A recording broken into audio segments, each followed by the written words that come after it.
is extraterrestrial.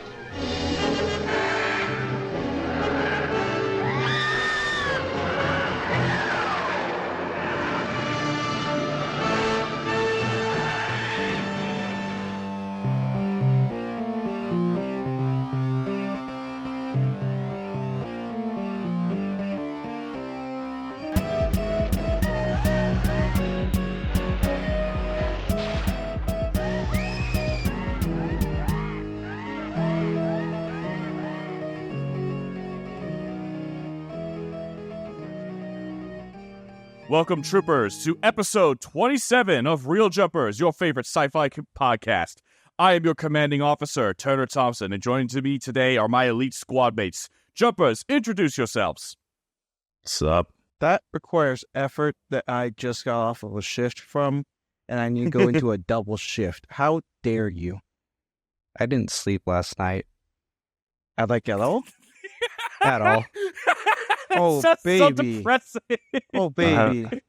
Bro, your body's just making up for it. You routinely sleep 18 plus hours. You gotta do the opposite at some point. You've got a high score in Pokemon Sleep, man.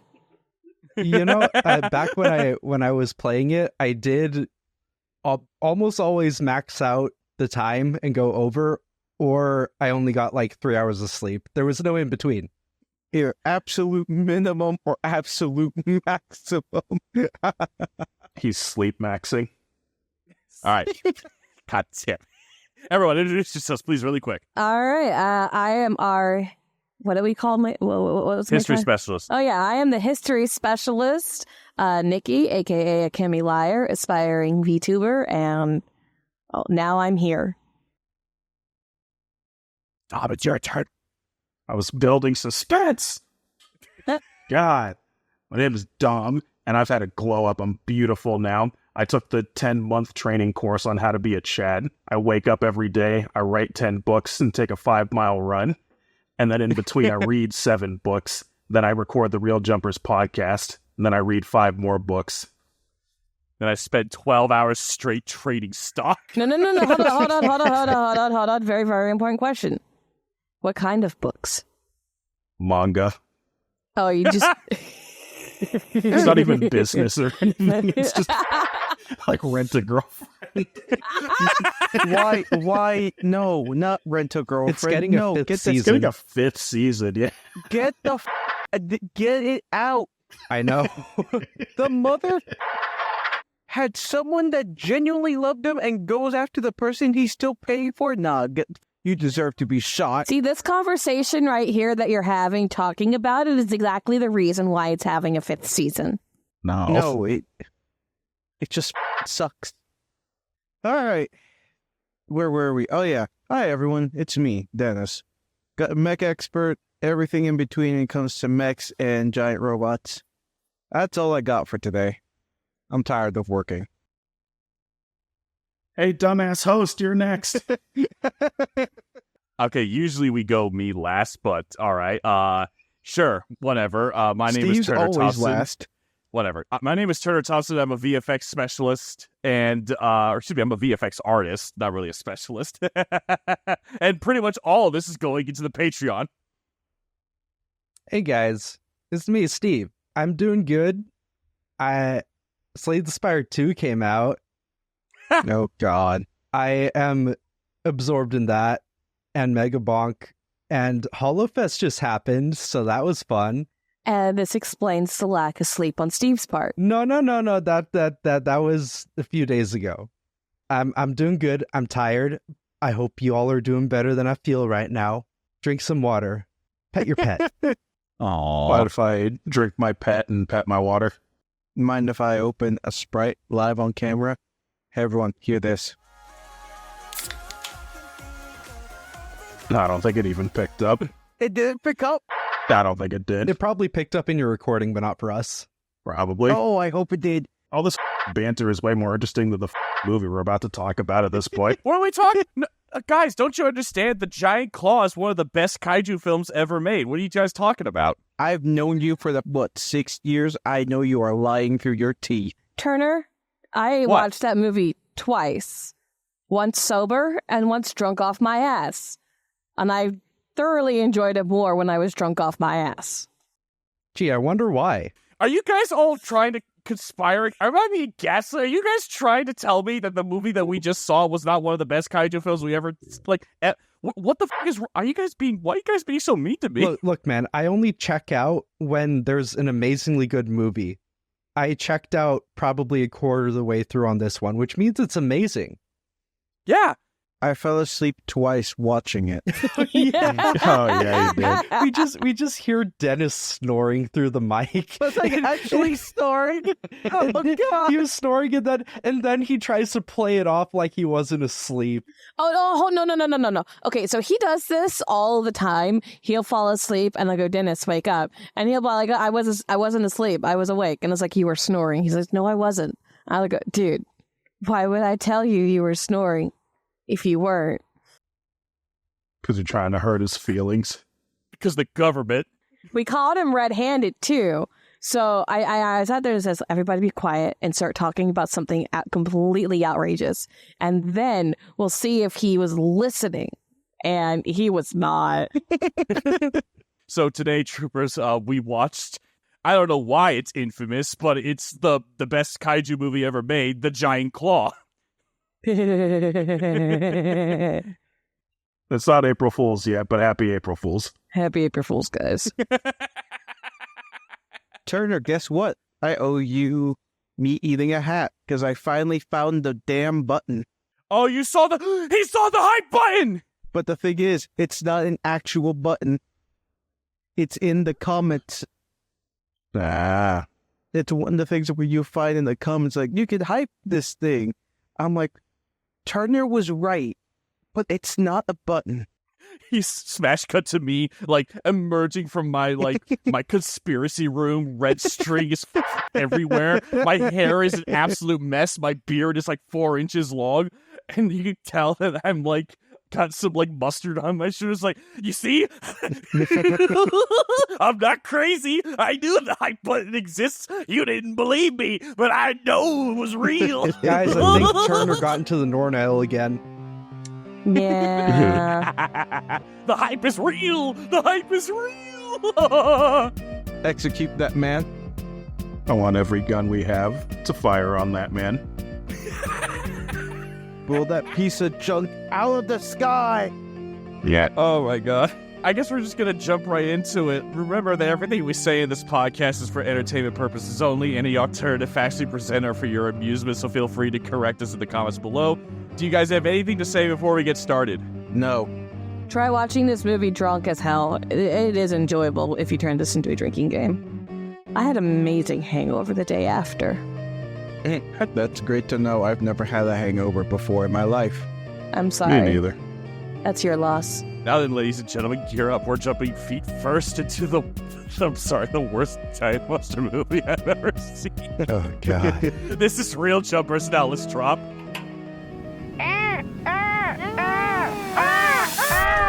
It'll make sense later. All right, Nikki, you as our resident history specialist, can you please give us a brief history on this film and why it's so infamous? Are you sure? Yes, please tell us. Yeah, it's because Turner gave me some fake news. What do you mean he gave you fake news? Turner lied to me. Oh, okay. Tell me the truth, Nikki. I need someone I can trust. I would like to go ahead and state that the research that I did for this movie was brought to you by the article by Sci-fiist on the interwebs. I do my research a little bit differently than Turner does, and I prefer to go for forums and articles. So this information is brought to you by Sci-fiist, IMDb, a little bit of Wikipedia, and a couple other sources. I swear to God, I thought you were about to say it was brought to you by McDonald's or something. And the word of mouth from older generational people. Thanks, Dad. Turner came to me and asked me to do some research on the movie. We were very curious as to why, how, and what made this movie what it was. And I found some very interesting information. Okay, so let me take a quick sip of my drink. And while she's taking a sip of the drink, one of the main reasons why I even know about this film is the angry video game nerd made the giant claw his number one monster in his top 10 movie monsters list. And that is like one of the main reasons why I think people of our generation is even aware of this film. And because Terner himself is also a nerd. Yes. We're all nerds. Actually, I'm going to be really honest. I really nerded out when I was doing this because I got some really awesome information, and it's not often that I get to research things. So I was very happy. It was like a kid in a candy store. Okay. So the movie itself was made by Sam Katzman, a producer who was an executive at Columbia Pictures. Yes, Columbia Pictures made this movie. Dear God. I wonder how ashamed they are. They wanted their money back instantly. I'm going to tell you just how ashamed people were in a hot second. Katzman, it was, as research shows, he was also known as one of the kings of B-rated movies at the time. Known for his work with the 1948 Superman, and produced iconic 50s sci-fis such as Creature with the Atomic Brain. He had a vision of creating yet another cult classic movie, this time using the amazing stop-motion talents of Ray Harryhausen. For those who don't know, because I did ask multiple people if they knew who Ray Harryhausen was, Ray Harryhausen is thought of as the forefather of stop-motion picture. Correct? That is absolutely correct, and I was very disappointed in you because I remember teaching you guys all about him, and then you were asking me who it was. I'm like, come on, we talked about it on the show. I'm gonna keep it $1.50. I don't listen. Oh my God! I love you, Terner. I hate you. Ray Harryhausen's work was so iconic that he actually did the amazing work on the monster from 20,000 Fathoms, which an amazing work. And his work went on to inspire other people, including that of Tim Burton. Because Tim Burton does a lot of stop motion pictures. Anyways, according to Richard Harlan Smith of Terner, Classic Movies, Terner, the inspiration for the story may have been taken from media reports about scientific discoveries in the field of particle physics dealing with matter and antimatter. Other influences included the Japanese Rodan film, which came out a year before this movie did. I need people to understand that Rodan was made in Japan on a shoestring budget compared to what they spent on this movie. Oh, you're jumping the gun. Shut up. I'm sorry. They had time to learn. And the Samuel Hopkins Adams story, The Grandfather and the Winter's Tale, about the La Carga. Breathe. Before you continue, Steve. No, they didn't have time to learn. They had time to atone. No, there was no time Rodan to atone. was made before this movie. This movie was inspired by Rodan. All right, I gotta figure out how to pronounce this word. All right, so La Cargane. Is it Spanish? It's French. Everyone make fun of her because you guys all made fun of me when I was trying to pronounce Japanese names. You can't read. Also, instead of Divinity Original Sin, it should be called Divinity Original Giant Claw. Divinity Source. Anyways, it was taken from the story The Grandfather and the Winter's Tale about La Cargane and the mythical bird like Banshee from French-Canadian folklore. There's also speculation. I'm going to go ahead and state this so I can just go ahead and nip it in the bud. I found multiple reports and theories and everything that this movie inspired the local Thunderbird cryptid. And I'm going to go ahead and debunk that because the Thunderbird is a Native American thing that's been around for centuries. Okay? Typical white people to assume that something made by white people inspired a legend. The Adams story was published in The New Yorker in January 1951. Fred Sears was hired as the director for the movie. Fitting, since Sears was a low-budget specialist and had already worked on such movies as The Werewolf and Earth versus the Flying Saucers. Alongside Sears, many other B-movie veterans were hired on to do the job. A very typecasted movie. But let's get back to the main thing, okay? When I sit there and say all the eggs were in one basket, I mean it. Katzman really wanted Ray Harryhausen on to do the stop motion for the movie. Katzman wanted him because he had already worked with Ray Harryhausen on a couple other films, and he wanted him to recreate the success of those films, which included It Became From Beneath the Seas, Earth vs. the Flying Saucers, and, Beast from 20,000 Fathoms. He wanted Harryhausen's expertise to make the giant claw bird a convincing, terrifying, and marketable spectacle. I'm sorry. Turn him into a marketable plushie. I can't keep a straight face. However, either due to time constraints or the allotted budget, Harryhausen straight up turned him down. Just stops and going, nah, I don't want to do that. I don't want to do flying creatures. I only do stuff that's on the ground. So this was a problem because the main person that they wanted to do the monster wasn't going to do it anymore and everything, and there's still a movie to make. Well, this was a problem that Katzman wasn't going to let hold him back. You see, Katzman wanted the monster to be the main attraction of the film, as evidenced by his claims to the actors and other workers on the set that he was investing in heavily in the special effects. Wow, why? Oh, hold on.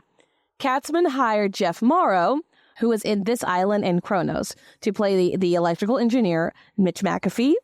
And he hired Mara Corday, who was in Tarantula, to play the mathematician Sally Caldwell. Oh, I've seen Tarantula. So this is where the research gets really interesting, so listen closely. As stated before, Katzman really wanted the focus of the movie to be on the monster, right? The movie reportedly had a budget of about $2,500,000 to $500,000 to make. On a low end, that's $2.88 million today, which is very standard for a B-rated movie. Everybody knows about Iron Lung. That was considered a B-rated movie. Mm-hmm. That movie was a B-rated movie, and there was about a $3 billion budget. $3 billion? Jesus. No, it was... No, $3 million, sorry. Markiplier is that rich. You know what? He might actually be. I have an ungodly amount of money. That being said, the $2.8 million budget that the Giant Claw had was a higher budget than the original Godzilla movie, which cost about $1 billion of today's US dollars. B and M are not even anywhere close to each other in the alphabet. Did I say billion? You said Yes, billion. you did. Okay. Twice. The original Godzilla cost $1 million to make USD in modern day, and the Giant Claw cost $2.88 million on a low end to make. Godzilla is arguably, actually not even arguably, it is apparently a far better movie using practically the same formula, movie-wise too, but we'll get to that later. And the fact that they had a higher budget to make this movie and it turned out worse. It's just a round of applause, people. I mean, look at Concord. Throwing money into something doesn't make it good. Good point. Wait, but we're throwing money into this. Does that make it good? Damn. I don't want to answer that. When Katzman pitched the idea of the movie to the two lead actors, he very much made it sound like he had found a superb special effects team in Mexico. Katzman spent a lot of time talking up the special effects that were going to be used in the movie. He even called it a special effects extravaganza, quoted by Mara Corday in an interview with Tom Weaver. All this to say, the actors actually never saw the concept of the design of the monster, not even a blueprint or anything. They were just told to act in accordance with the script. All of the actors actually envisioned a giant, terrifying eagle, not the buzzard/ostrich ugly-ass love child that we got. That's one of the few things I knew about before we went into this, is that the actors had no idea what it was going to look like. And if what we got was that, I'd probably been like, okay, I'm done. But this is for your paycheck or your rent money. I'll find another way. This is not the way. That being said, the overall reaction to the puppet was not perceived well at all. So much so that during the premiere, when the monster was finally shown on the screen, the entire theater busted out in laughter. Not what any of the cast or writers were aiming for. There must have been some heavy disappointment all around. And apparently it was so bad in a local viewing of the movie, the main actor walked out stating that he just didn't know how to explain it to the fans afterwards. What fans? Fans of him. Like he didn't want to talk because he was a pretty established actor, Jeff Morrow, and he just didn't want to talk to them. It's like, I gotta get the out of here, man. This is embarrassing. Man, I need to rethink my life choices. It's like when you give a presentation in school and you know it's but the teacher is just like, thank you, that was really insightful. Does anyone have any questions? And no one raises their hand. Oh my. I hate that. Also, Steve, you're thinking in your head, I should have become a doctor like Mom wanted. Basically. This was such a shame because this was actually a very well anticipated movie. It was really, really anticipated. Overall, a general consensus for the movie is that it would have been a lot better without the puppet, especially since the framework of the movie does closely resemble 20,000 Fathoms.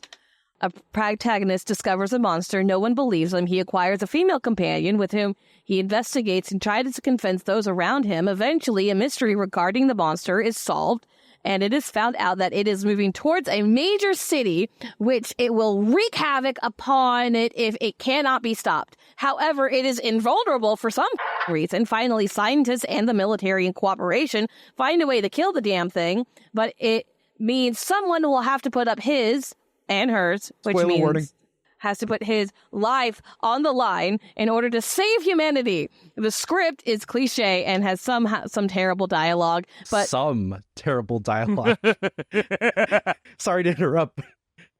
That's all pretty but there is no more terrible than the whole number of the other routine monster movies. What movie did I just describe? Every monster movie ever made. There you go. I hate to be that guy, but I love monster movies, but that is kind of like what they're all like. Don't forget the unnecessary romance. Yes, that too. Yeah. There's a major lack of consent in this movie that really bothers me, but we'll get to that later. Oh, God, yeah. Here's where it gets really, really interesting. As like none of that was interesting, this is what's really interesting. Upon research, it came to my attention that nobody actually knows who made the puppet. It was intern Kun. That would make sense. There are speculations, but nothing's confirmed. Okay? While Katzman stated that he was going to use special effects company in Mexico, no company's actually giving credit in to the movie or even out. It's much like Terner in the Barbie movie. That I'm so pissed. At least my name. Oh yeah, I can finally talk about this. My name is in the credits for the new Marty Supreme film with Timothy Chalamet. That's amazing. Yeah, so my name is in those credits. So finally, I feel validated. Yay. Nice. Yay. Not even a quoted name drop for the company from the actors or producers during filming. Nobody knew what this Mexican company apparently was. And according to some sources, Katzman found a model maker in Mexico who created the puppet model for only $50. That's $609 today. All right? That'd be about $350. $350. That's incredibly cheap, by the way. A piece that even Paul Bladsdale, a low-budget monster maker at AIP, who was a veteran in Monster Raider, would outright reject, meaning that it would just, it wouldn't make it for that little. It was just such a low price. But still, no one was credited for it. There are even records of Katzman taking a singular flight to Mexico during the time of production. Now, what of the apparent veteran crew used to make said movie? Could one of them have been the creator of the stupid-looking puppet on strings? There were count three, credited individuals who primarily worked on the special effects for the movie. George Teagues, Ralph Ramirez, and Lawrence W. Butler, who worked on second unit special effects. That's what it said. All right, you guys can explain what that is if you guys know. On set special effects? I mean, like usually... the second unit special effects. Oh, yeah. So there's usually like the A team, and this is what we would call the B team, that handle the stuff that's not like the best stuff ever, if that makes any sense. Out of the three, the most likely to make the puppet would have been Ralph Ramirez. Ramirez had a history of working on numerous prestigious movies such as 20,000 Leagues Under the Sea, Just Imagine, and Lost World, right? So he had the most experience creating miniatures, models, and technical effects. He was like the Terner of movie making. Thank you. But he never claimed credit, and it is highly improbable that he did make it because the wacky design of the monster didn't fit his motif. That would be like me looking at a drawing of a flower on Turner's desk and then looking at all of the 40K things that he's painted and going, yeah, you didn't paint this. Yeah, you're right. It was AI generated. Turner. But actually, the model's face did use a surprising amount of elaborate animations because it had moving eyes and flared nostrils. But the full model in flight makes it way too obvious that it is just a marionette on strings. So who made the puppet? The world may never know.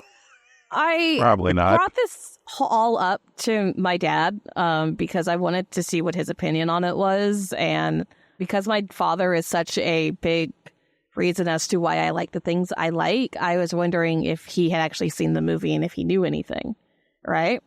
Upon talking with him about it, he actually brought a similar situation to my attention. I'm going to take a brief detour from this, and I'm going to go ahead and tell you a fun factoid about the 1984 Dune movie. Everybody here has seen Dune with Timothée Chalamet. I actually fell asleep during it. Fair. That is there was another Dune movie that came out in 1984. So, as anybody who is anybody should know, that movie was written and directed by David Lynch in 1984. Apparently, because of extreme studio interference, which forced massive cuts from his original vision, leading to a confusion-compromised final product that he felt didn't represent his work, especially after further television cut further altered it. He never had a final cut, and the studio mandated shorter runtime, removing key plot lines, characters, and nuance, and ultimately resulting in a film that satisfied either him, the critics, or the audience, right? Oh, it's a disaster. My dad still loves the movie, by the way. To this day, David Lynch refers to Dune as his greatest artistic failure.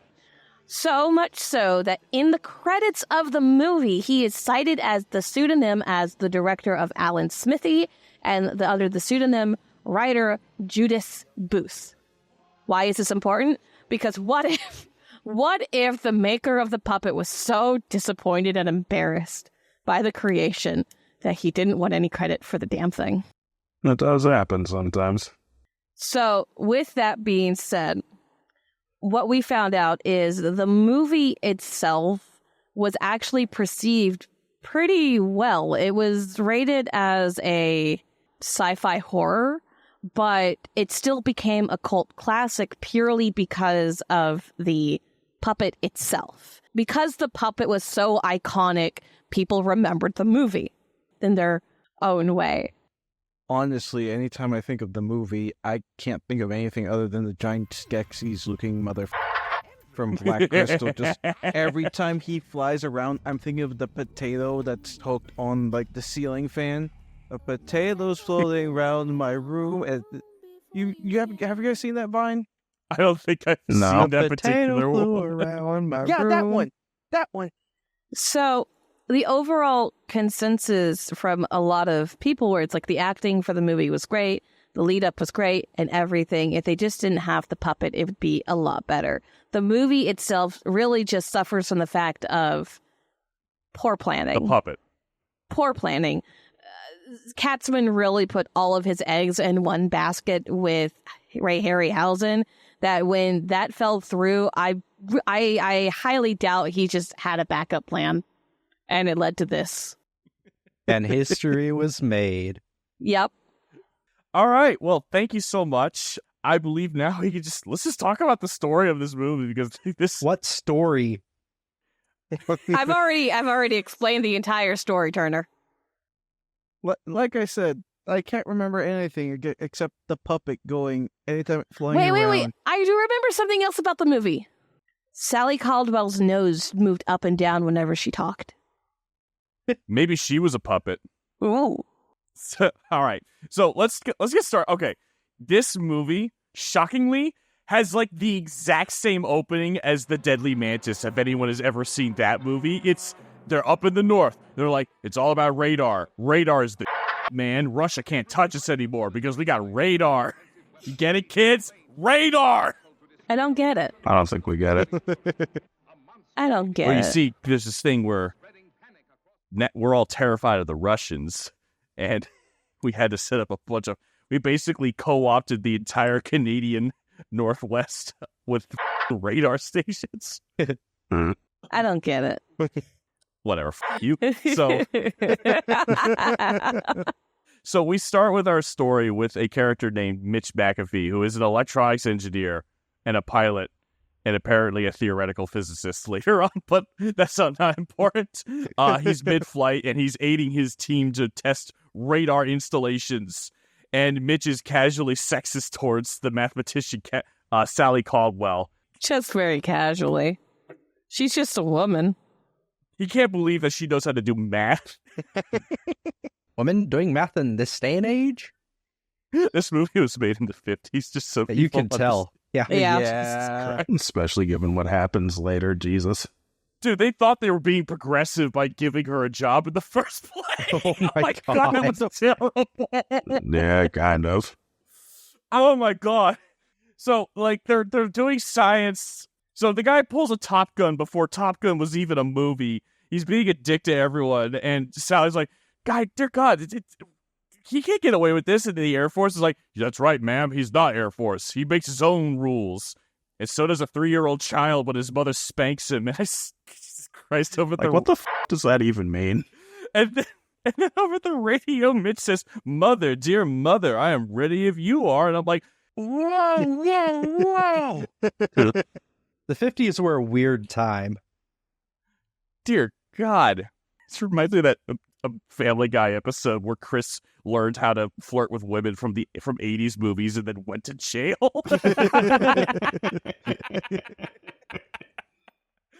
Went to jail. So they're doing, it's a big military base, so they're testing radar because, again, we're scared of the Russians. And there's this one quote that I really liked that was the most, okay, it was from the narrator. He's like, electronics engineer, a radar officer, a mathematician, a systems analyst, a radar operator, a couple of plums. People doing a job well, efficiently, serious, having fun, doing a job. Okay, where's the punchline? That's it. That's it. That is the punchline. That's it. I hate 50s narration. I can see what's going on. I don't need you to tell me what I can see. But then how will you know? You right. How would you know? How would you know? If you've made it this far already and you like our show, please do me a favor and check out our Patreon at patreon.com/RealJumpersPodcast. There you get early access to uncensored episodes and with extra spicy bits that we can't put on YouTube. Jeez. He's tried so hard, guys. Well, if you want to hear what we just said, you need to go to our patreon.com/RealJumpersPodcast. And remember, if you can't join our Patreon, you can always like, comment, subscribe, and hit the little bell icon and possibly hype us on YouTube. And you can also find our podcast pretty much anywhere, podcasts are. Don't be a clown. Be the whole circus. So let's resume with the story. Here's the crux of the whole story. Mitch is up in the sky after being sexist, and he sees a gigantic piece of lint. Oh, yeah. I'm not exaggerating. It literally looks like a piece of lint goes across the screen. It's a ghost orb. What the fuck is a ghost orb? A ghost orb. Oh, ghost orb. No, that's ball lightning, clearly. So he sees a UFO and he calls that shit in. And so they're like, oh, there's a giant thing up in the sky that radar doesn't see. Quickly, scramble jets. And then the next day, they call him in and it's like, well, thanks to your little practical joke, a pilot just died. I'm like, wait, what? Are you blaming him? Why are you blaming? It's so stupid. That was the thing I was thinking of. It's like, wait a minute. Shouldn't you be like, hey, good call, but at the same time, this got a person killed? So I'm just like, wait, how does 1 equal 2 in this instant? Every government institution has to point a finger at someone that's not them. It's in the rules. Yeah, because it's not part of the government. He's a civilian, apparently. So, like, they're convinced he's lying, even though a plane that they sent out to investigate what he saw didn't come back. So, Someone's dead. Someone care. He saw something and they don't believe him and they tell him they're getting ready to court-martial him because he's making up stories. They can't court-martial him. He's a civilian somehow. They report him to the Bureau for Aviation. I can't remember the name of it. They're going to report him. They can effectively take his wings from him. But then it turns out, on his way to, I think, New York? No, not even before that. They get, like, in this meeting of him being accused, he gets a phone call that's, like, perfectly timed. That keeps happening in this goddamn movie. He gets a phone call, and it's like, yep. Okay. So, maybe you're telling the truth because a passenger plane with 20 people on board just went missing. The timing on that is just way too convenient. I'm going to spoil a little, just a touch into the future. Go for it. The general goes from, okay, you're full of shit to, okay, maybe you're not full of shit. And then for no reason, he just goes back to, nah, you're full of shit. No, that's a different character. The person that we're talking to, we never see him again after this scene. The other general. Yeah. The colonel or something. I don't know. There's a lot of interchangeable. They do the thing where they never refer to, like, these people as anything other than their military ranks. It gets a little confusing sometimes because it's like, I mean, obviously, general's the top of the ladder, but, like, colonel, captain, commander, I don't know. I'm just a stupid civilian.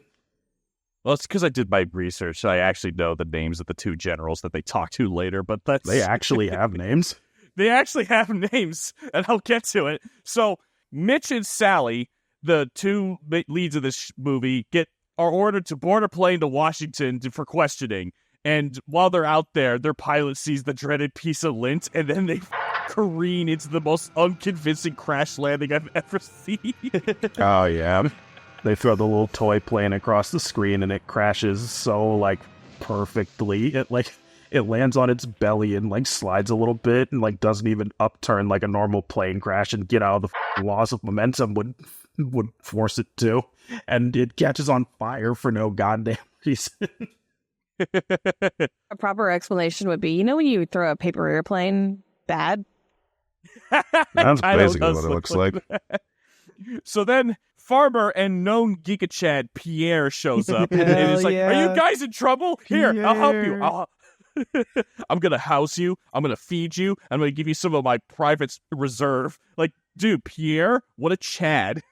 I love Pierre. He is my beloved. He's a good Samaritan, and he just gets ended up with the worst fate imaginable. Did you want help with the side of trauma? God, he didn't deserve any of this. So they're at Pierre's house. The military apparently sent an ambulance because they knew somehow. Anyway, so they go there. Radar. And, sure, why not? They pick up the dead, maybe unconscious pilot, and some general calls Mitch while they're there, calling him a liar again. And this is one of the funniest things. Sally, for some reason, comes in right before Mitch gets really pissed off and, like, gives him alcohol, and then, like, She literally just holds the glass up to his mouth and just dumps it in. Doesn't even just hand him the glass, just here, have your drink. She's treating him like a trash can with, like, the foot pedal. It's like, here, dump. He's got a hinge in his jaw like the characters from Repo. Yeah. We should play Repo again. Definitely. Oh, God, yes, please. So then they learn that there's going to be a team sent up to investigate their crash. There's this massive storm outside, causes a disturbance. A lot of cows going, moo! Moo! It's scary as f*** out here! Moo! So Pierre's like, I gotta do something about this. Goes outside, instantly gets Yamcha'd. He does. He's so good. Doesn't nothing even happen to it? Like, it's off screen or some shit, right? He just sees something. Yeah, like, he goes outside, sees something. Like, later on, he tells us that he saw something and, like, fainted. But, like, from our perspective, he goes outside, yelps, and he's, like, just completely in the Yamcha pose on the ground outside. Like, he got hit by Frieza. Yeah, like I thought he got attacked. Same. I thought so too, but nope. It was around this point where I fell asleep the first time, apparently, to them. No, I don't even blame him for falling asleep. Like, fuck, nothing is happening so far. So they go inside. Pierre's like, it was La Cacagna, and they were like, this guy's speaking foreign. I don't know what to do. Oh my god. Oh, God. He's speaking something other than American. We have to execute him. Somehow the police show up again. I think it's because they were coming back to get Mitch and Sally for the plane ride. And there's like this whole weird situation where like the police officer just out of nowhere just starts giving exposition about La Cacagna and all this. Like, I never really understood what he was talking about in those days. Back in 1942. It's just like the way he talks is weird. They're shockingly, they're like super helpful for a guy going through a mental crisis. It's like, don't worry, one of my police officers will be here to make sure he's okay. I'm like, wow, the police being helpful? That's kind of shocking. That's the 50s. Yeah. Oh, that's right, the 50s, right, where everything was perfect. No, but remember in the 50s, if you showed any sign of mental illness, you got put in the slammer. Oh, The crazy. That's why you gotta hide it. gotta hide it and let it fester for years. You know what? Elsa's line from Frozen, like 70 years later, conceal, don't feel, just rings so true here. Oh, God. Where do you think they got it from? There you go. All right, so Mitch and Sally have to get out of town, and right before we do, we get to see a matte painting of a giant footprint. Like, oh, Godzilla? it's the giant claw. Oh. I wish it was Godzilla. Oh, God, I wish it was Godzilla. So then we're on a plane. Out of nowhere, Mitch commits an act that I don't know the proper word to say on YouTube or whatever platform, but it is inappropriate as hell. He just goes in straight for a kiss, straight to Sally. While she's sleeping. While she's asleep. Oh my God, while she's sleeping. Yeah, she's asleep. Oh my God! I just remembered something from Halo. He did the thing that one doctor would Vad? love. No. Dr. Vad would love to do to the whole Oh thing. God! Oh God! It makes the skin crawl. And because he's God. the hero of a 50s movie, the girl's into it. Yep. And they start flirting in weird metaphors. Baseball metaphors. That's what they What's start sexier than baseball? Nothing. That's what. Wait, baseball metaphors? Yes. Yeah. I think this is where you fell asleep the second time. I'm going to be really honest, guys. Yeah. I don't remember a lot of this movie. God damn it. No, I remember there was a spiral that they figured out the Oh, we're flight about to- path. Oh, They God. figured out the flight path. I do remember So- this spiral. So Sally starts talking about patterns in baseball, and Mitch is like, patterns? Sally, give me your map. He pulls up the map, and then he's like, here's where I saw it. This is where the plane went down. Here's where the other plane went down. And this is where our other plane went down. Do you see it? And she's like, no, I don't see it. Here. He like draws a spiral. Here, you stupid woman. Take a look at this. Basically, honestly, no, he's right. That's the basic gist of it, honestly. Oh my God, but that's not how you do data interpretation at all. Apparently it is, Turner. Get with the times. Shut up. No, that's not how it's done. Please nobody clip me out of context. Dude, 4 data points is not enough to draw any pattern whatsoever. If you had 4 random points, you could draw a spiral on anything. No, he's a genius. I think Turner is upset about something. Oh, I'm going to be upset about something way later. So anyway, so he draws a spiral, and then after they draw a spiral, they get upset because she still doesn't really believe him, even though their plane got knocked down by a UFO. But okay, whatever, still don't believe him, whatever. Then they start making out. It's really gross. Right in the middle of the plane. What is common decency? What is PDA? They're also continuing that weird baseball flirting, and they're being loud. And the guy behind them asks them to shut the hell up. No, it's even worse than that. Like the whole time Turner mentioned it first, you can see everybody in the background, like people who were asleep are now like kind of waking up because they're just speaking like the volume I'm speaking right now in the middle of a quiet ass plane, like on a night flight. Yep. And everyone's getting more and more annoyed. And finally the guy behind him is like, Hey, shut up. Shut the Shut the f up, dude. I'm trying to sleep. Wait, really? No one wants to hear about your baseball flurrying and your giant birds. and your twitching nose. They actually have the decency to be a little bit ashamed, and then they go right back to talking, but like a little lower, I guess. But then they flirt some more, and then they start making out again. Because, you know, he's the hero, and he can't do anything wrong. God. So then the next day, there's a military plane. There's a bunch of dudes who are already wearing parachutes. It's a team of aeronautical engineers on their way to go investigate the crash. Then the mysterious piece of Lynch shows up. And this was the moment that I was so excited to show all of you.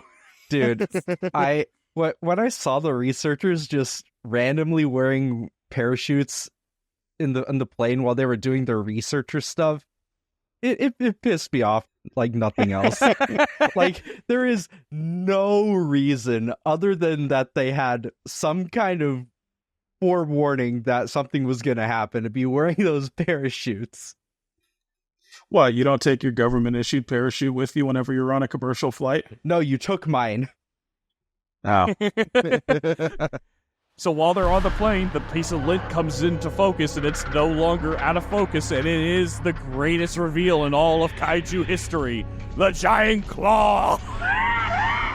And this is when the entire theater bursted out in laughter. Honestly, I genuinely can only see the Skeksis from Dark Crystal. Anytime it comes up, I just hear, No. You're giving the monster too much credit. The Skeksis were so much better designed than that. They look so good, the Skeksis. Were the Skeksis sexy? what? Never mind. No. I'll definitely put pictures of this for the YouTube version, but, like, I'm talking, like, the most dog looking, like, buzzard marionette you have ever seen in your entire life. And then, like, the thing has flaring nostrils, okay? That's not how birds work. Please, go look up an image of this. Dude, it looks like Hagrid and Aragog boned and somehow a bird came out. Well, it's like for a bird, you had a kid draw it and told them to make it angry, and they just put 2 angry eyebrows and called it a day. Oh my god, it does look like what a kid thinks a buzzard looks like. Now you gotta do that thing where you just have it without its eyebrows as a still image, and then you just show the Photoshop display as you put the angry eyebrows on. It's like the angry eyebrows onto it like enraged battle ox. I need to put my battle armor on, puts on eyebrows. I'm ready to fight. Remember how I said when I did the research, I found a bunch of reviews for it? Okay, right? Tell me. Somebody on IMDb by the name of Plankton Rules, Which he does. said that the duck from You Bet Your Life was more realistic and scary. What movie is that? I've never heard of that in my life. The bird straight up attacks, destroys their plane, and everyone gets out in their convenient parachutes. And then the asshole just goes in and individually eats every single one of them. Oh yeah, they make it a point to show all 4 of them getting eaten. The bird commits a war crime, by the way. They were parachuting their non-armed combatants or whatever that's called. I forgot that that's a war crime. All right, so I think it's New York or something, and an Air Force captain shows up to Mitch's apartment and requests him to speak to the general. It's General Buzzkill, because it's Buzz Kirk, but I'm going to call it Buzzkill for the rest of them. It's funnier. So he shows up at Buzzkill's office, and he shows him the dreaded spiral, and then the general's like, well, your pattern is dead on. 4 more planes also went down in this following your pattern, right smack dab on the money. And then Sally, a mathematician, was like, what? That's not statistically possible. He just drew a spiral. And she's promptly ignored. Yep. Oh, God, probably. So then the general has this one quote, and is like, as usual, ever since you started this crazy nightmare, nothing makes sense. And I'm like, dude, have you not seen the pattern?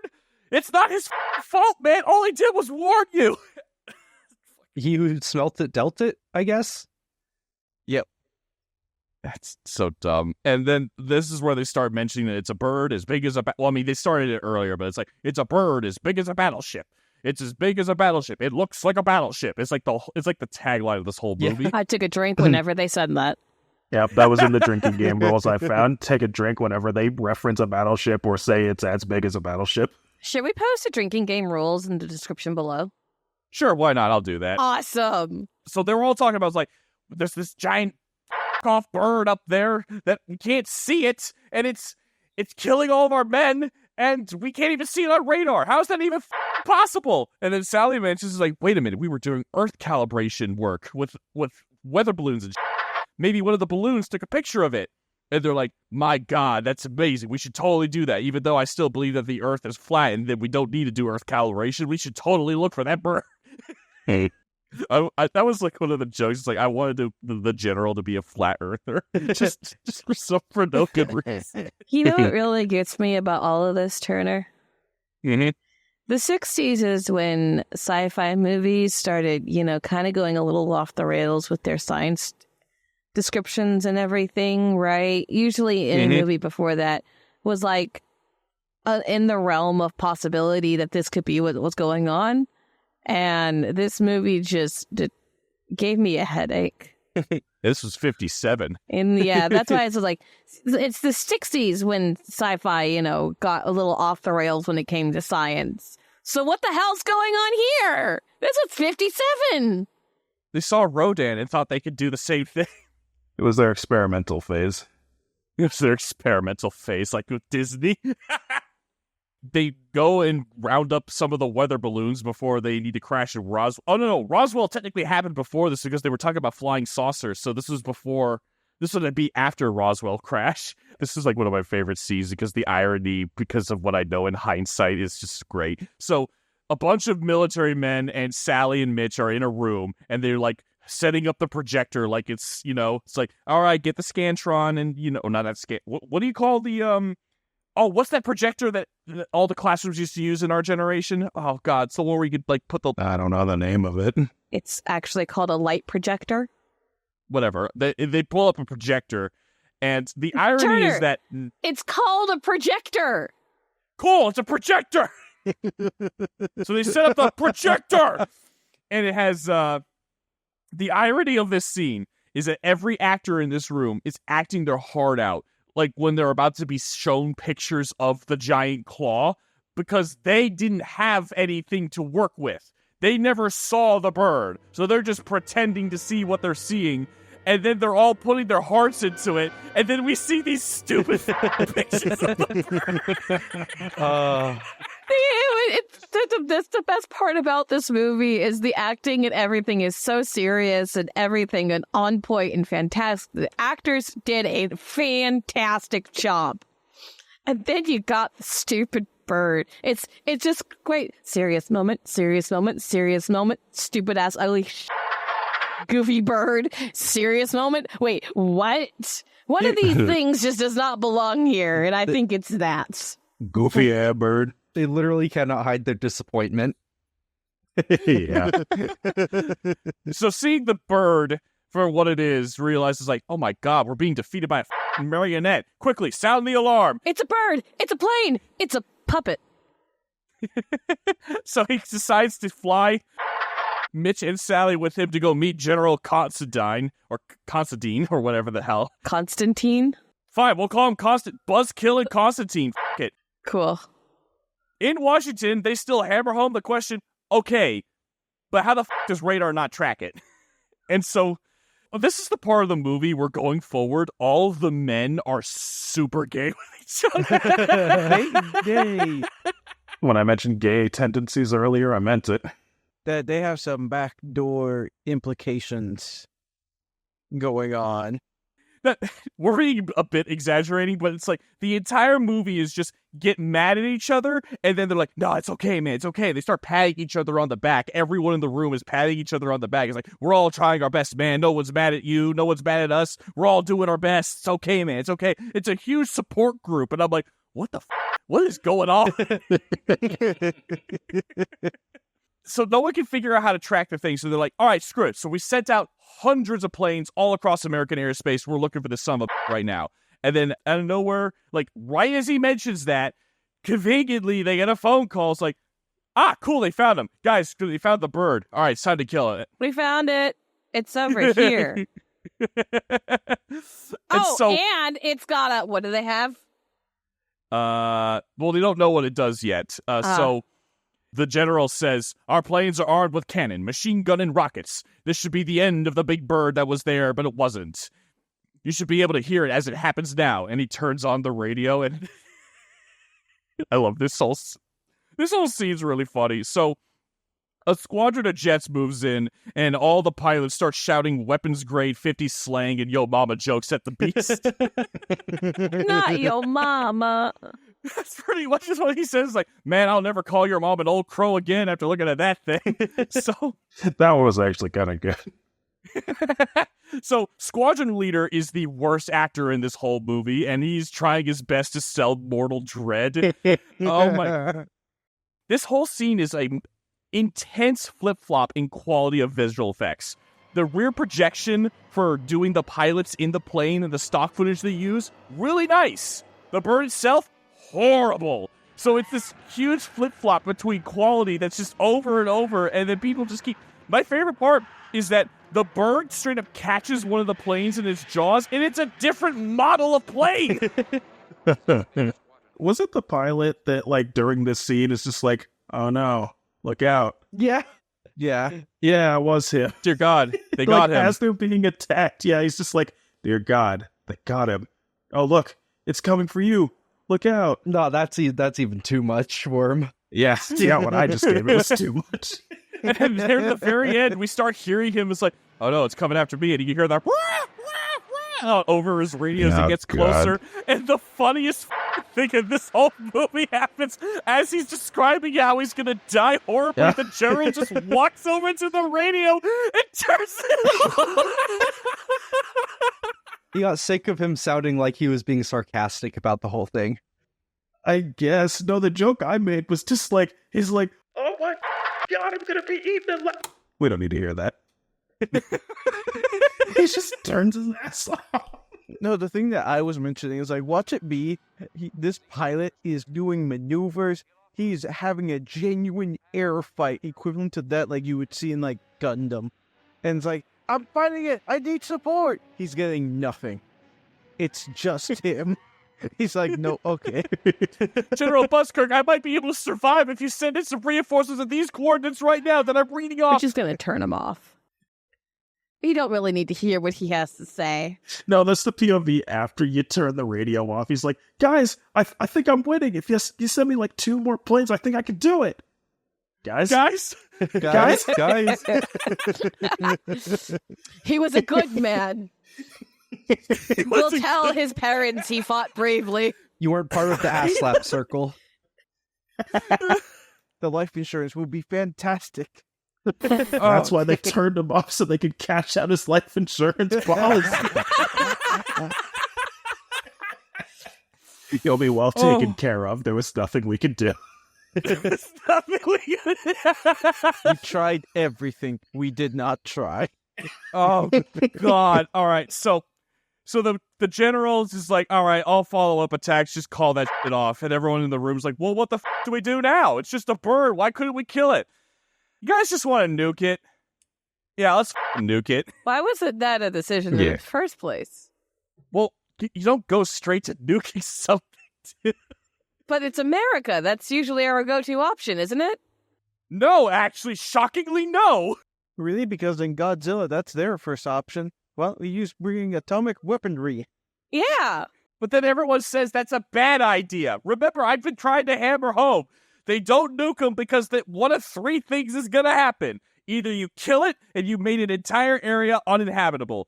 2, you kill it and you woke up another one. Or 3, you don't kill it, made it stronger, and another one woke up. So there's a 2 out of 3 possibility that it'll die.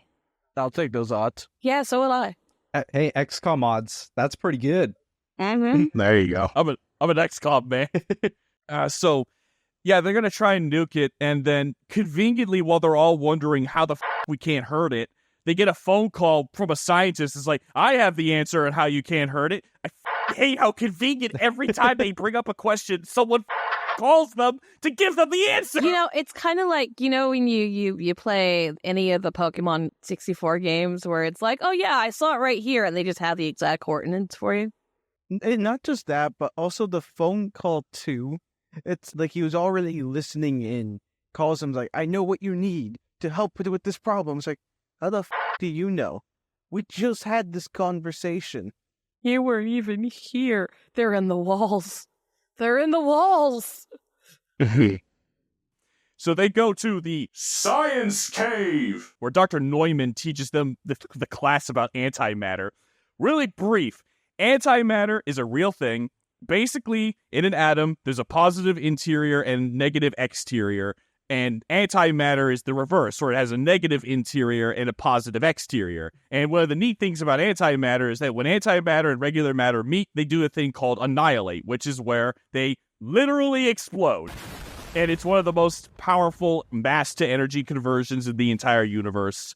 The main reason why I'm going to harp so hard on this is because the main reason why I love science is because of science fiction. So I'm a lot harder on science fiction when it gets it wrong on things that are demonstrably true. So Hey, hang on.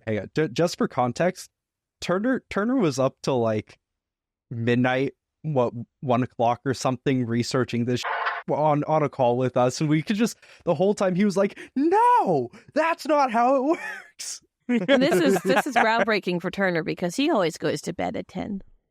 That's true.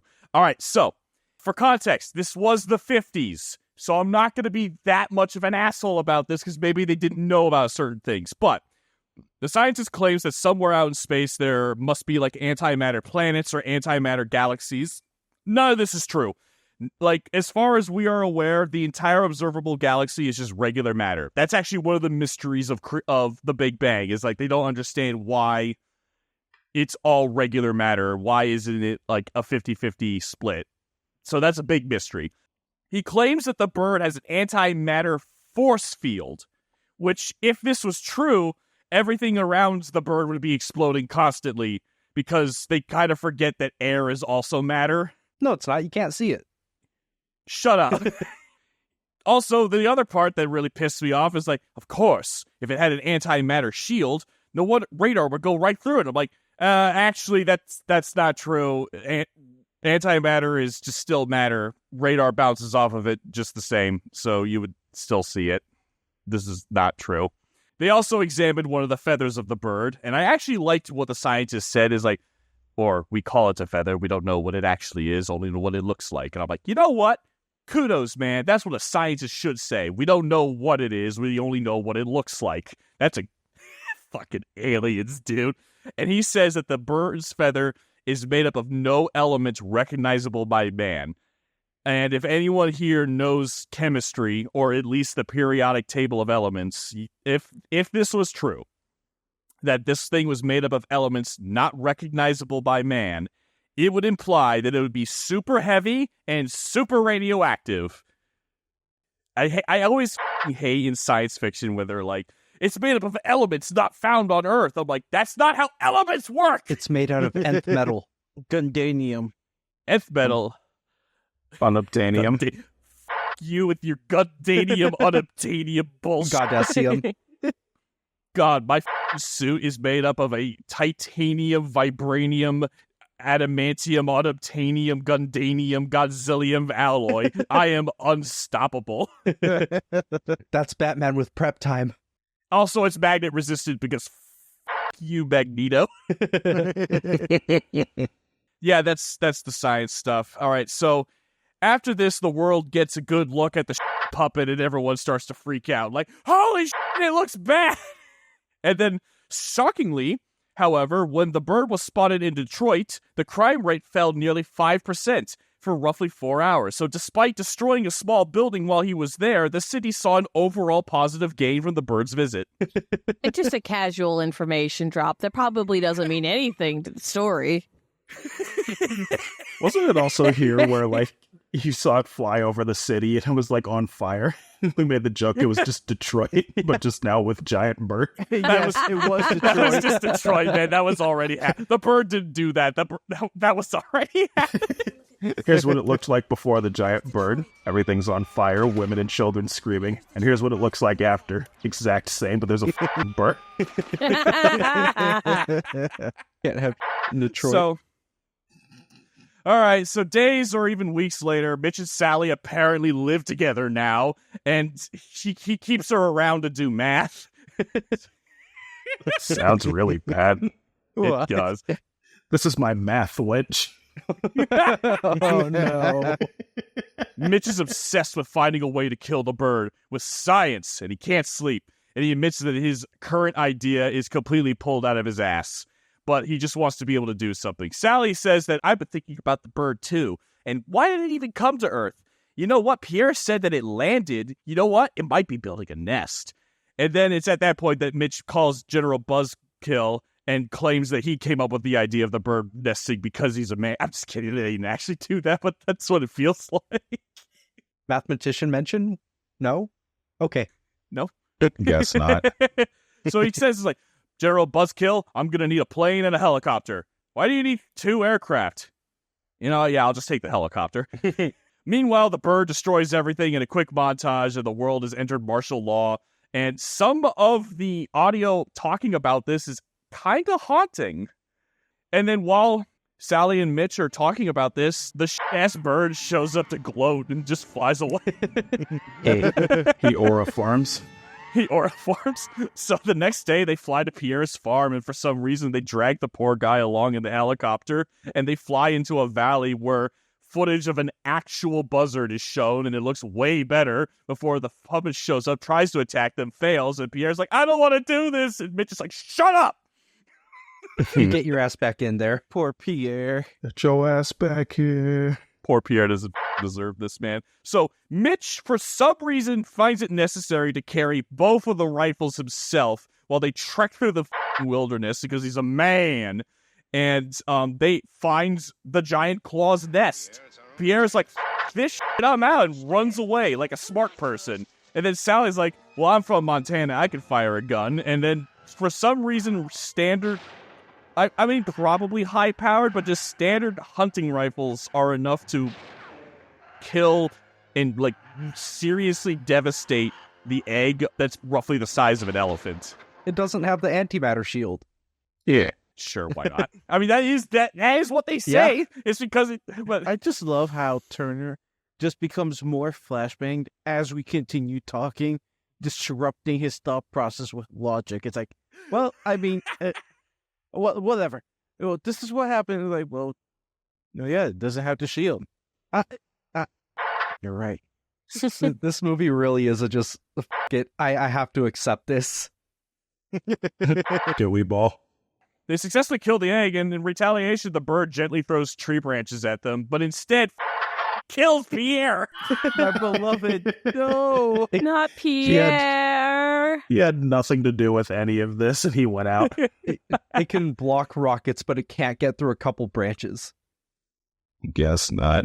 So at night, Mitch and Sally are driving, and then for some reason, a bunch of teenagers are tailing them, and then this sentence goes on. It's like, maniac is driving with lights on and fast, which out of context is really funny, but like, the whole reason why he says that that's stupid is because there are all these radio warnings about not doing that, but whatevs. The youths then quickly learn that they are a metaphor for resisting the establishment, and then they learn that they must conform to societal norms or they get eaten by a giant buzzard. Nah, we're teenagers. We're rebels. Oh no, we rebelled against societal norms. Oh, yeah. They're like, oh, yeah, we'll use salt and that'll protect us. And it's just table salt. Yeah, it's good against ghosts. This is the ghost. It's a bird. Arrah. Arrah. Arrar. This whole scene kind of serves no purpose other than to pad out time, I'm going to be honest. So, in Washington, yet again, Mitch pitches his new idea to General Buzzkill, and he claims that muons are the key to getting past the antimatter shield.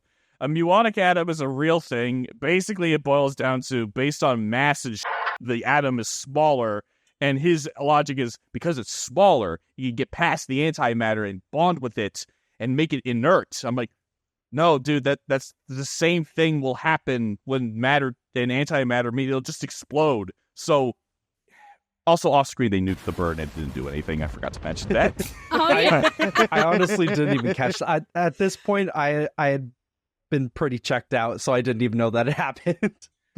So, essentially, what he proposed is let's flood the antimatter shield with matter to break it. So you're telling me that a nuke couldn't have done that? Nope. Whatever. Screw this. This is dumb. After he comes up with a plan, the general is like, you can hit it with everything but the kitchen sink. And then the general is like, but we've got kitchen sinks to spare. And I'm like, that's a cool line. I liked that. Very 50s line.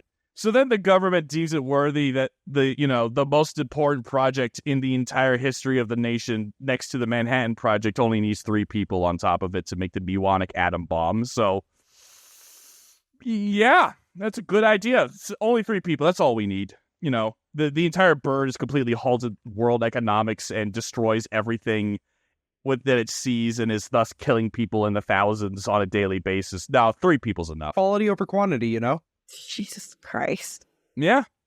And then their efforts are rife with failure. It's just like failure after failure after failure. I'm like, okay, I guess you're really trying. This movie is only an hour and 14 minutes long, by the way, and they are stalling for time. With the 3 they're stalling for time for the 3 scientists trying to figure out how to do this, right?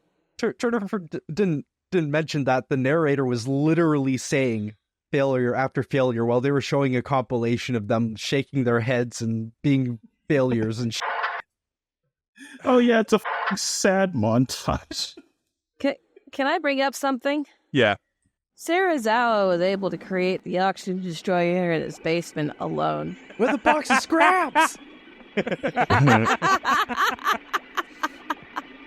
We should have got that dude, man. He killed Godzilla in one afternoon.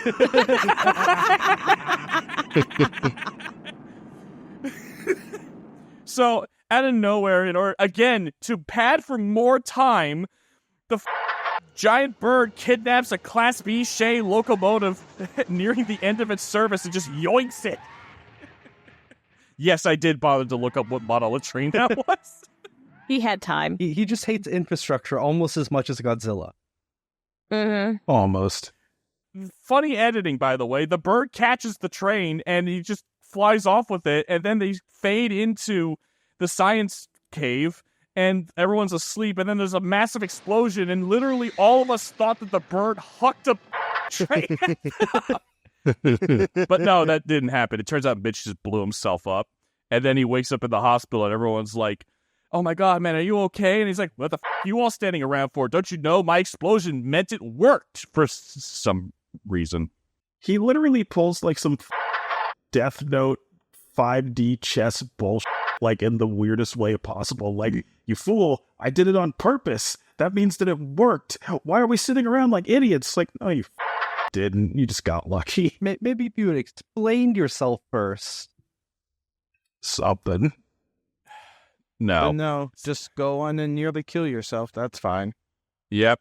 All right. So now that the bionic atom gun supposedly works, they outfit a warplane with a tail gun with it. The logic being, well, it would be a lot easier to hit it if it's chasing us instead of trying to aim at it. So, Which, you know what? That's fair. yeah. Then a ticking clock begins as they're like, oh no, the bird is sighted in New York City. And suddenly the bird is way bigger than it's ever been shown on screen, and when it's on top of the Empire State Building and just casually destroys it. They really wanted to shove that King Kong reference in. Yep. Yeah. Because that was the thing to do. But in order to add more tension to the scene, they didn't finish the mumbo jumbo gun, and they had to build it on the fly, and things gets really funny. So they get there and they try to get the bird's attention, and then during this entire chase scene, it's like, it's gaining on us, we're gonna fly around, and then they smash cut to the guys in the back, and they're like, can you hand me a flathead? Yeah, sure. Oh, no, wait, no, I need a Phillips. Oh, don't worry, man, I got you. It's an easy mistake to make. Yeah, thanks, man. Oh my god, it's trying to get us! It is non-stop with this goddamn bird. Like, I get wanting to have a sound with your monster, but it literally just sounds like some dude in a recording booth just screaming, trying to pretend to be a crow. Yeah. And it's super annoying. Oh my god. Please. 50s movies and your goddamn sounds. Please stop. So then, in the nick of time, they finish the muonic atom gun, and then they all stare at nothing because there's no window in the back of the plane, and they all look intensely out backwards because I guess they were supposed to think there was a window there, but there isn't, whatever. So they hit the button, and a puff of smoke happens, and suddenly the bird's shield is down. What riveting special effects. He got hit by a fully charged plasma bolt. He got hit by a fully charged Scooby snack. What? What the f does that mean? You want to try that joke again? No, they used him. They used him. As a Scooby snack summoned Shaggy, which then got rid of the shield. Ah. And then he Oh, leaves. that's right. If you go frame by frame, you can see Shaggy there, right there. Right as I'm sitting down. I don't know how he does it. Listen, I'm trying to pull jokes, but there's really nothing about it. This movie's just bad. Turner, please, when you do the visual part, actually add Shaggy into the scene somewhere. No, I'll do it. I can do it, man. So the shield is down, and they swing around, and they're like, all right, give them everything you got. And I hate this part. Not a single munition on screen hits the bird, and then it dies, falls into the ocean. Everyone kisses, even the men. I'm just kidding. And then the bird pulls a Terminator with his stupid claw in the ocean, and then it just says the end. Yep. That's it. That's it. That's it. That's the whole movie. It's just over. That's all, folks. What was that? Death? What kind? Instant? There was no sound. He just died. That's the point. It's called a deterrent. It's called a deterrent. I remember when we were watching Godzilla Raids Again, and all of us were giving it like 1s, 2s. I gave it a 3.5 because I had to go get a frame of reference for like the supposed worst movie we've seen so far on this show. I want to apologize to Raids Again because Raids Again had better visual effects by like a landslide. It had better action by like a landslide. It might have been a meandering plot, but like I felt like it had more. At least it had a direction. It had like a direction. It was understandable, at least. I'm sorry, Raids Again. I gave Raids Again a 3.5. I think 3.5 is still what I'm gonna give it, but this movie is like a 2. Perhaps we treated you too harshly. No, we treated it too lenient. I still hate this movie.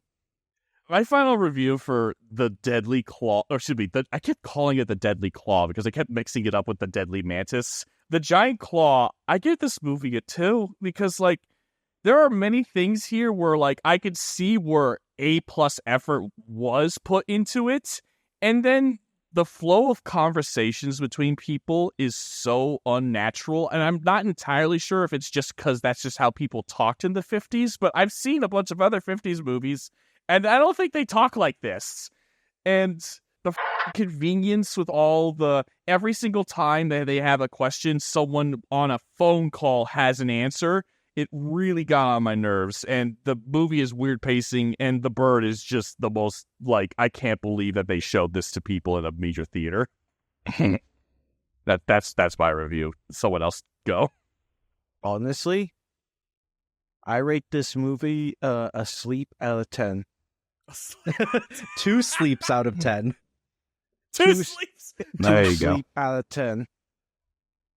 The fact where I genuinely did fall asleep, and now I'm realizing that, wow, I know less about this movie going into it, because I was drinking with Nikki. I know less about it finding out from everyone than I did falling asleep. That's actually exactly how I feel too. So I'm like, okay, this just, it's boring, it's uninspired, and honestly, I literally could have done nothing. They could have taken the monster out and it would have been slightly more interesting. Only slightly. Not much, not by much. Only slightly. 2 asleep out of 10. Wait, what's a worse review to give? They could have taken the monster out and nothing would have changed, or they could have taken the people out and nothing would have changed. They could have taken out the main characters and have it be like the characters that the people that we follow are just generic soldiers, and nothing would have changed. I feel like since it's supposed to be a monster movie, if they took the monster out would be worse.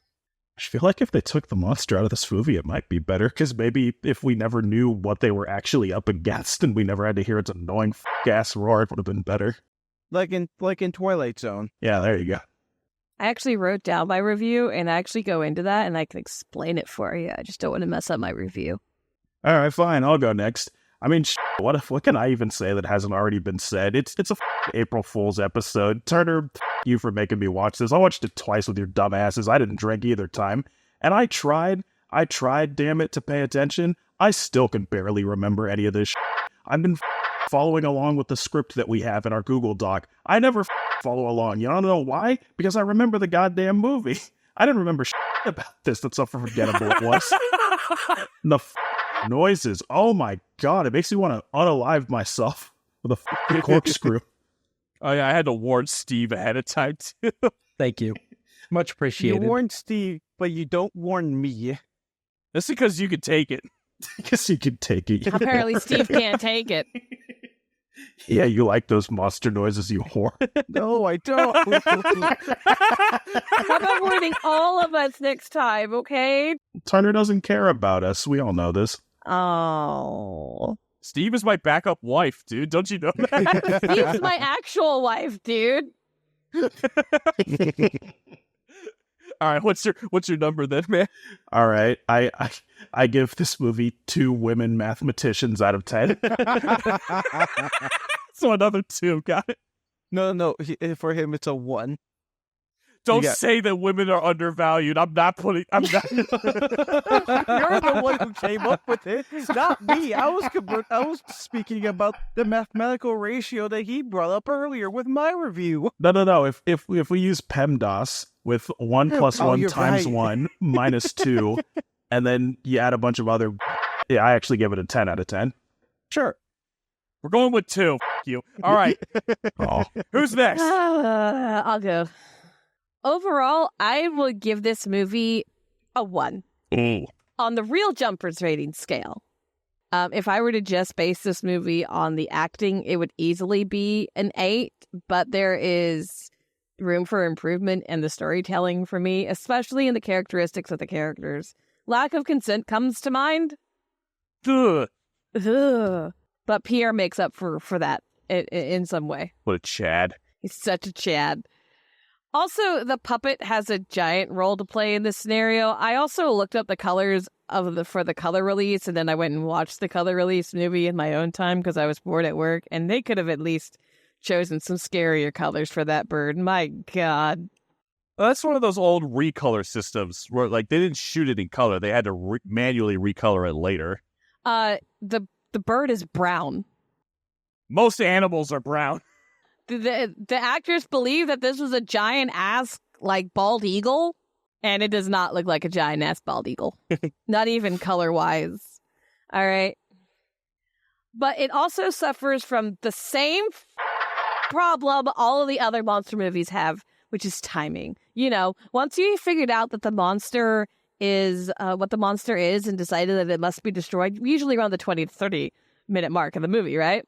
We still have 40 to 50 minutes left of runtime, but there's no real plot other than to find a way to kill the damn thing, which is going to be solved by a 3-minute techno babble somewhere around the 60-minute mark anyways.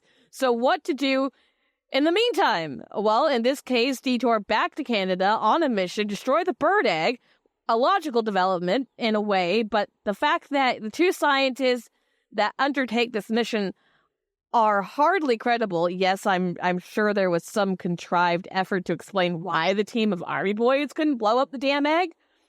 But sure, send the scientists to do it. There's also lots of footage of people sitting around thinking and writing notes. The problem with this is it's difficult to make sitting around and thinking and writing notes exciting on a film, especially this one, because they failed. Holy shit. It's a note-taking montage. Thus, as the majority of these movies, the giant clog sags in the middle. Oh my God. In my opinion, because this is what I saw a lot, everybody who has ever reviewed this movie agrees that it would be better without the monster in it. And I agree. I think that this story would have done incredibly better if it would have been like a Twilight Zone or Alfred Hitchcock episode without the monster to purely keep an air of mystery. But instead, what we got was something that made Mothra seem like Gone with the Wind. In its stupidity. Therefore, any chance of it having our 8 rating is gone. It is a 1. It is a solid 1. They took inspiration from Rodan, but they didn't improve upon it. The problem I'm seeing with a lot of the monster movies is it's just rinsing and repeating the same forte over and over again and not trying to do anything different. That was my phone. I'm so sorry. That's all right. I will say this about Godzilla. Almost every movie is a completely different, like, all right, what are we doing this time? Like, it's usually different. And yeah, this movie is just Rodan, but way worse. Honestly, I don't know if I reviewed the movie with you guys or not, but when we sat down and watched the movie with the 3 monsters in space, what was it? Monster Zero. That was actually, for the most part, a very refreshing take on a monster movie. Yeah, Godzilla is pretty creative with some of these monster movies. And nobody else can get that creative. Columbia Studios, I hope you fired Katzman for this. Oh my God. That sucked. Steve, go. You know how they say that having an opinion is better than not having an opinion?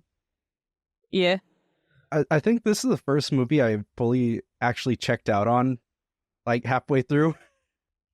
Did you disassociate? No, I was half paying attention, writing down a couple notes here and there. To be clear, there was a little extra going on. I was watching this with everyone, and I really wanted pizza that night. And that's why near the end I was like, "Can we get this going, please? Can we get this going?" Because the pizza place was about to close, and you could have just ordered. No, well, no. If I had ordered, then I wouldn't have made it because we went way past closing, so I had to go to a different pizza place. But Bro sacrificed pizza for this. I sacrificed pizza for this piece of shit. And therefore, I'm giving it a single out of 10. Single A 1 out of 10? No, and I sacrificed pizza for this out of 10. I'm going to go with 1. Okay. It roughly translates. Steve, when you were watching the movie, did you experience an ego death because you just didn't? Watching this movie has the same effect as doing shrooms. You know what? That is a very fair assessment because I watched it drunk off my ass and I barely remember any of that. All I remember is spirals and her nose twitching for the most part and lack of consent.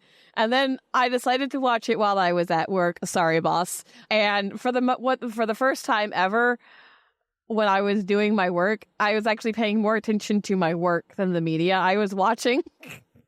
Because I needed to use the work as a distraction from the movie. You should really hope your boss never watches our podcast. Oh, no. And when we went over it here, I'm going to be really honest, I kind of disassociated while we were doing the podcast, too. Steve, did you have a mind switch in the middle of this? Probably. Because it sounds like you did. I can't believe you sacrificed pizza for this. Man, you should have just gone. I still got pizza later, but ooh, man. But it wasn't the pizza you wanted. That's true. Okay, everyone, here's our final score. 1.52. Which is actually a worse score than IMDb gave it. IMDb gives it an overall rating of 0.5. Of 0.5 out of 10. I was joking. Nice. I was kidding. Wait, are they saying 5 out of 10 or 0.5 out of 10. To be more accurate, it's a 4.6 out of 10. I thought you said 0.5 when I said 0.5, and I'm like, I was joking when it was supposed to be 0.5. That would have been funnier. No, it's a 4.6 out of 10. And I highly recommend people who want a good time, just grab a glass of wine, go to IMDb, and just read all of the reviews for the movie. Yeah, that's it, man. I mean, like, best movie ever made, am I right? Oh, yeah. If you ever make me watch something this shit again, I will strangle you with your own socks. You know, we said that about Raids again. Can we just go ahead and strangle him? I will grab acetone and melt your gray plastic crack in front of you. Oh, Don't God. do it. That's going too far. It has a That's too far. 32% on Rotten Popcorn. All right, well, if you guys enjoyed the show, please, do the usuals. Subscribe, like, comment, pay us money, ring the bell, hype, go to Patreon or some I don't Spread know. the word. Tell your friends. Yeah, yes, please. Don't tell your friends. Don't torture your friends with this movie. Actually, Reverse psychology. Don't tell your friends. no. This is an amazing movie to introduce to your enemies in life. Do we have anything else to say before we end it today? Turner, you sounded like Skeletor in that moment. Yeah. Yes, my final thing to say. I was playing Uma Musume the entire time. I knew it. I'm looking at memes. Same. I actually got something for Gundam installed on my computer. Man, I can't wait till one of you guys hosts another episode and I can look at memes because I don't have the luxury to do that. Yeah, that's why you host it. Isn't it my episode next? Possibly, or Godzilla the Sea Monster, whatever happens first. All right, so I hope you guys enjoyed the show. We analyzed the data and we've emerged victorious. Tune in next time for another sci-fi deep dive, and we hope you guys have fun. Don't forget the Bye. sample. I don't feel victorious. Don't forget the samples. No, the samples! We gotta get the samples! Have you seen that one video from like early on in Helldivers 2's life where they were in Eagle 1 and the dude killed all three of them and tried to pick up the samples? Yeah, and then over the mic they're like, we share those, dumbass!